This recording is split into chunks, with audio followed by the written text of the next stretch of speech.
Hi, and welcome to Meet the Candidates 2018, a voter education program brought to you by the Shakopee Chamber and Visitors Bureau.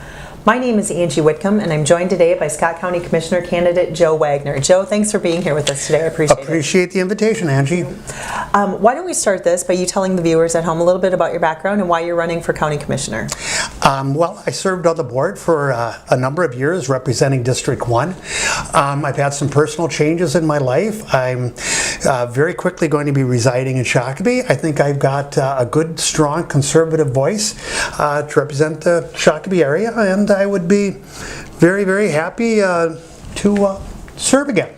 Okay, great.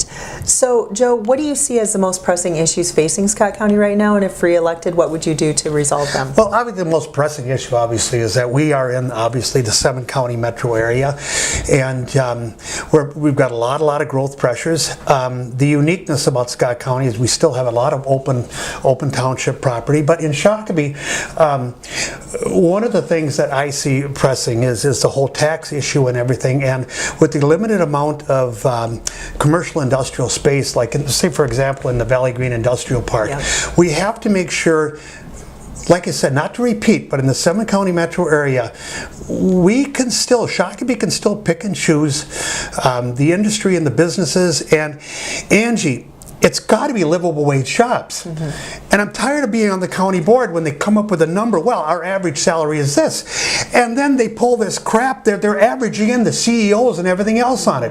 I have to always ask the question, if I go up to the person that's stocking the shelf, how much will he tell me I'm being paid? And it's got to be a livable wage, because if not, it's a stress and a strain on the infrastructure of all of us that are here. Yep. Thank you, Angie. You're welcome. So, how will SMSC's continued purchase of land in Scott County, along with new applications to put that land into trust, impact our county? And what, if anything, should Scott County and the commissioners be doing in response to more land being put into trust? Okay. Well, Angie, it's an ongoing issue. You know, the success with the gaming that the Mdewakanton and Sioux community has achieved there has brought in enormous financial rewards to them. And I don't have, if this is a free country, if someone wants to purchase property, that's fine. You can purchase all you want if you have the financial resources to do it. But the issue that I have, obviously, is the status of the trust. Once you remove it from the tax rolls, in the beginning it was all right, but now the Mdewakanton and Sioux community are starting to dip into some other private businesses. And you cannot compete with someone who is at an unfair tax playing field. And I don't have a problem with them purchasing property, but I got a problem with it going into the trust status. And however, with that in mind, it is exceedingly difficult on a county level to really influence decisions of the BIA, Bureau of Indian Affairs. That is basically the federal government. And the best that the county can do is put in their vocal opposition, but the final decision is with the BIA. So, thank you, Angie. So, Joe, research suggests that in many other metro counties, cities pay a larger share for county road improvements within their cities, pay for police and fire radio maintenance, and do not receive the same cooperative service from the county without additional fees as compared to Scott County. Do you think cities should pay more for services that they receive from the county? You know, Angie, I read that question, and I got to be honest, that's a really convoluted question. It's difficult quite to follow it. We always want a certain amount of fairness. I mean, residents say in Blakely Township, at the far southern end of the county, they'll look at that and go, why am I paying for 10th Avenue in Shakopee here? You know, whereas at the same token, 10th Avenue says, why am I replacing a bridge in Blakely Township? You know, you try the best you can to hope that things are equal. But there's always going to be the inadequacies. Property taxes in the open townships have traditionally paid less in property taxes than the average same medium price home, say in Shakopee.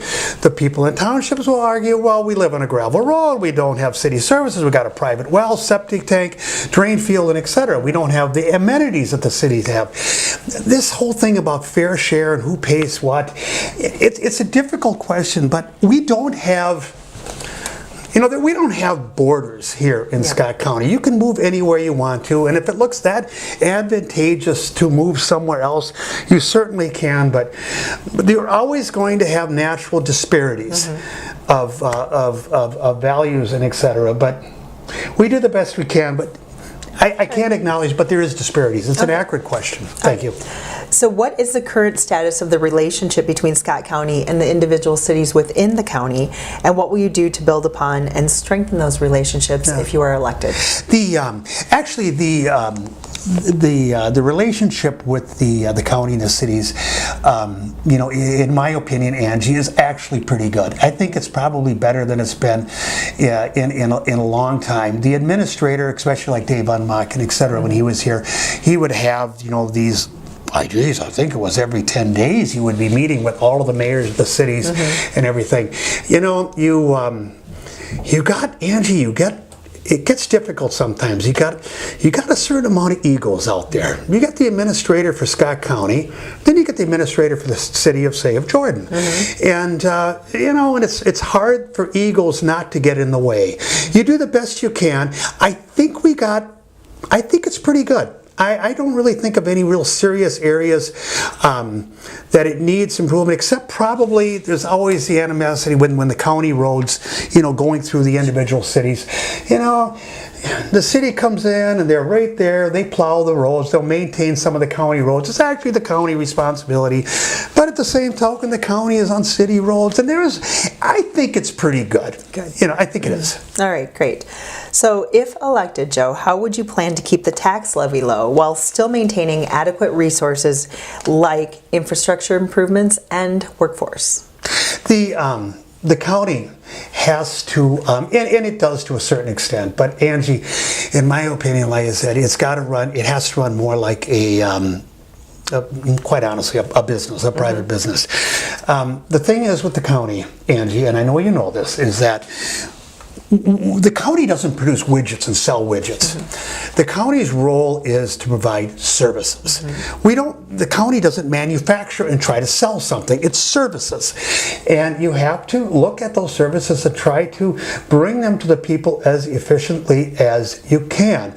I have always made the argument, things like Scott County has takes care of all the building inspections and building permits for all the 11 open townships. To me, that would be an ideal thing. Let's look at privatizing that. And whether you like it or not, the county has to bite the bullet and start looking at the privatizing things.